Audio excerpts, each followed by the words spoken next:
चलिए निफ्टी के बारे में बात करते हैं। मार्केट आज फिर से एक बार 18,200 के नीचे क्लोजिंग दे गया है। 18,197 पे क्लोज किया है मार्केट। FIS का डाटा अभी तक मिला नहीं है, सो उसके बारे में डिस्कस नहीं कर सकते हैं। ठीक है, अभी हम जिस टाइम पे वीडियो रिकॉर्ड कर रहे हैं एटलीस्ट वहाँ तक तो FIS DIS का जो डाटा है वो नहीं मिला है हमको। ठीक है ना। सो निफ्टी इस वक्त वीकनेस शो कर रहा है शॉर्ट टर्म के अंदर। हालांकि अभी भी निफ्टी 18,000 के नीचे नहीं गया है, तब तक तो ठीक ही है निफ्टी। बट 18,400 का मेन रेजिस्टेंस है, उसको तो निफ्टी वैसे भी क्रॉस नहीं कर पाया और 18,200 को ही क्रॉस नहीं कर पाया पहले रेजिस्टेंस को, जहाँ तक निफ्टी का सवाल है। Okay, but stock Pacific movements जो है वो अभी भी नज़र आ रहा है, अच्छा खासा मूवमेंट है।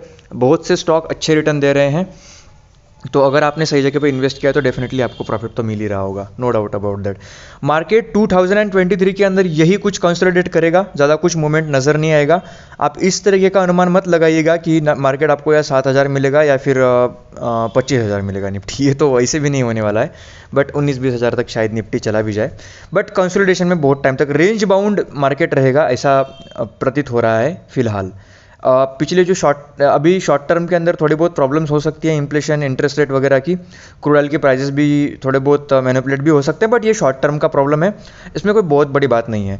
बजट की कुछ एक्सपेक्टेशन, क्योंकि मैं इन्वेस्टर हूँ तो मैं ज़्यादातर बजट के ऊपर फोकस नहीं रखता, लेकिन फिर भी मैं आपको बताता हूँ कि बजट कुछ खास एक्सपेक्ट मैं ही नहीं कर रहा हूँ पर्सनली, क्योंकि अभी अगले साल इलेक्शन है, तो कुछ बिजनेस के लिए कुछ प्रॉफिटेबल ये नहीं होने वाला अनाउंसमेंट, ऐसा मुझे पर्सनली लगता है। मुझे लगता है कि ये जो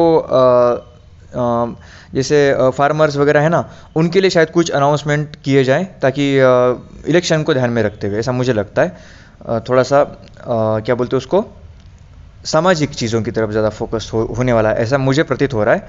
देखते हैं क्या होता है इसके बारे में। बजट का कोई, वैसे भी अगर आप लॉन्ग टर्म के इन्वेस्टर हो तो आपको बजट के बारे में उतना सोचना ज़रूरी नहीं है। ठीक है, यूँ तो देखे जाए तो फोकस में क्या क्या है इस साल हमारे कंपनीज़ की, अगर हम लिस्ट की बात करें तो हमारे फोकस में कुछ कंपनीज़ हैं। पहले मैंने बोला था आपको, मैक पावर CNC है, बहुत ब्रांड कंपनी है। लांसर कंटेनर है, बहुत अच्छा है।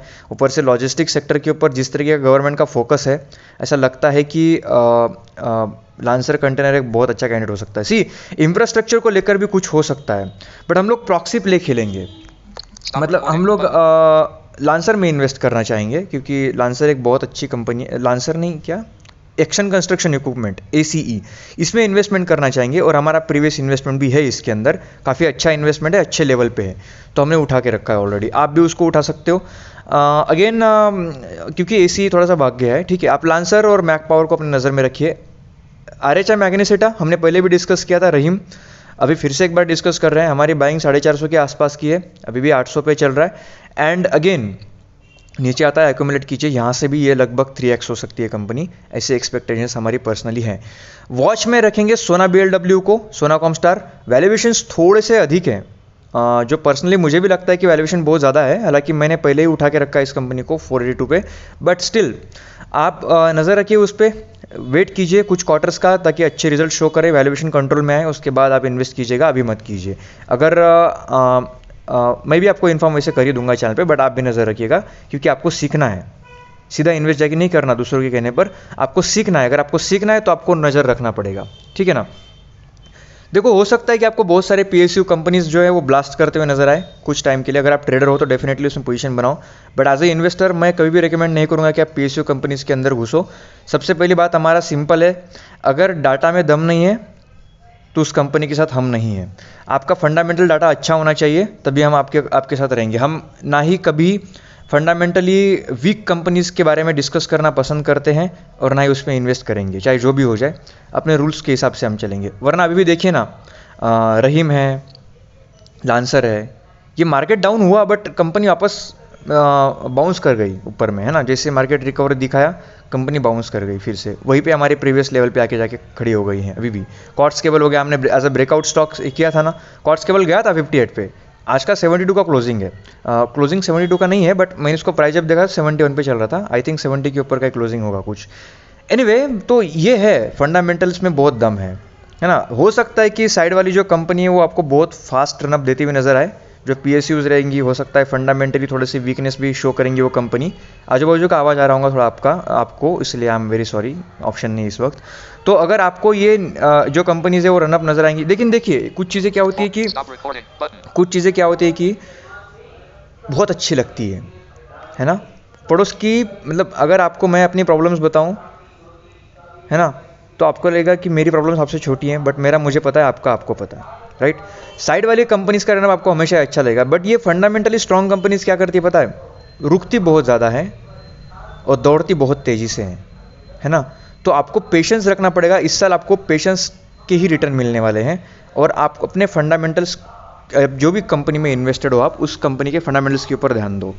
हमने जो भी कंपनीज आपके साथ शेयर की उसके फंडामेंटल्स बहुत ही ज़्यादा स्ट्रॉन्ग है। कभी सेशन के अंदर हम डिस्कस करेंगे उसके फंडामेंटल एनालिसिस के बारे में, इसके बारे में भी काम चल रहा है। आई एम एक्सट्रीमली सॉरी कि मैं बहुत बार आपसे कह चुका हूँ, लेकिन फिर भी हमने फंडामेंटल एनालिसिस आपके सामने नहीं किया स्क्रीन के ऊपर, हम ज़रूर करेंगे स्क्रीन के ऊपर, ताकि आपको मज़ा आए और आप ये भी समझ सको कि कंपनी किस तरह से एनालाइज करते हैं। मैं करता हूँ पर्सनली, आई डोंट नो, हर किसी का तरीका अलग अलग होता है, ऐसा कुछ नहीं है कि एक ही तरीका सही है, ठीक है ना।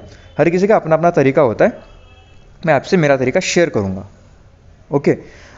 तो ये सारी कंपनीज है, इनके ऊपर आप नज़र रख सकते हो। Lancer container, action construction equipment, रहीम, RHI Magnesita and Sona BLW। थोड़ा वैल्यूएशन को कंट्रोल में आने की वेट कीजिए, बिजनेस बहुत अच्छा है, no doubt about that. And again Macpower CNC, इस पर भी नज़र रखिएगा। SGS एंटरप्राइजेस, ठीक है। ये सारी कंपनीज मैं पहले भी आपसे शेयर कर चुका हूँ, फिर से एक बार कर रहा हूँ, इस पर नज़र ज़रूर रखिएगा। बहुत ब्रांड कंपनी है, बहुत अच्छा रिटर्न मिलेगा आपको लॉन्ग टर्म के अंदर। लॉन्ग टर्म में इस साल रेंज बाउंड मार्केट रहेगा, तो आपको नीचे की तरफ भी मौके मिलेंगे, ऊपर की तरफ भी मौके मिलेंगे, अगर आप ट्रेडर एज अ ट्रेडर यहाँ पर हो तो। और अगर आप एज ए इन्वेस्टर हो तो इस टाइम पे बाइंग के ऊपर फोकस कीजिएगा। इस साल सही जगह पे सही लेवल पे बाई कीजिएगा, और आप चाहते हैं कि किस लेवल पर बाई करना है ये आपको पता चले तो हमसे जुड़े रहिएगा, चैनल को सब्सक्राइब कीजिएगा। मैं ज़रूर बताऊंगा अपने चैनल के ऊपर कि स्टॉक के अंदर आपको कहाँ पर कब बाई करना चाहिए, ठीक है। अभी मैं चलता हूँ, आप अपना ध्यान रखिए, अपनों का ध्यान रखिए। निफ्टी वीकनेस शो कर रहा है। अगर आप ऑलरेडी इन्वेस्टेड है मार्केट, अगर आप इन्वेस्टेड है तो, अगर आपका पोर्टफोलियो है तो 17,800 का एक पुट का एक लॉट होल्ड करके रखिएगा।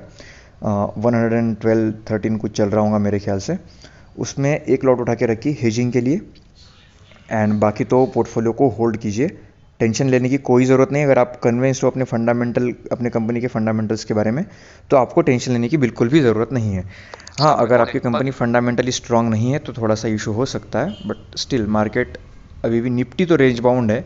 अब जब तक 18,000 के नीचे निफ्टी जाएगा नहीं तब तक वीकनेस शो नहीं करेगा, और निफ्टी 18,400 क्रॉस नहीं करेगा तब तक स्ट्रेंथ शो नहीं करेगा। तो बीच में फंसा हुआ है निफ्टी। 18,200 के नीचे का एक और क्लोजिंग मिल गया है, जैसा कि हम बोल रहे थे पिछली वीडियो में भी कि 18,200 और 18,400 का स्ट्रॉन्ग रेजिस्टेंस है निफ्टी, जिसको क्रॉस नहीं कर पा रहा है। टाइट कॉल सेलिंग कर रखी है वहाँ पर, जिसकी वजह से निफ्टी वहाँ क्रॉस नहीं कर पा रहा है। अब देखते हैं क्या होता है। मे भी पॉसिबल है बैंक निफ्टी को ऊपर खींच के ले जाए, बट पता नहीं कितनी देर तक खींच के ले जाएगा, ठीक है ना। जनवरी एक्सपायरी वाला पुट होल्ड कीजिएगा अगर आपके पोर्टफोलियो है, आप इन्वेस्टेड हो तो। वैसे नहीं किया तो भी चलता है।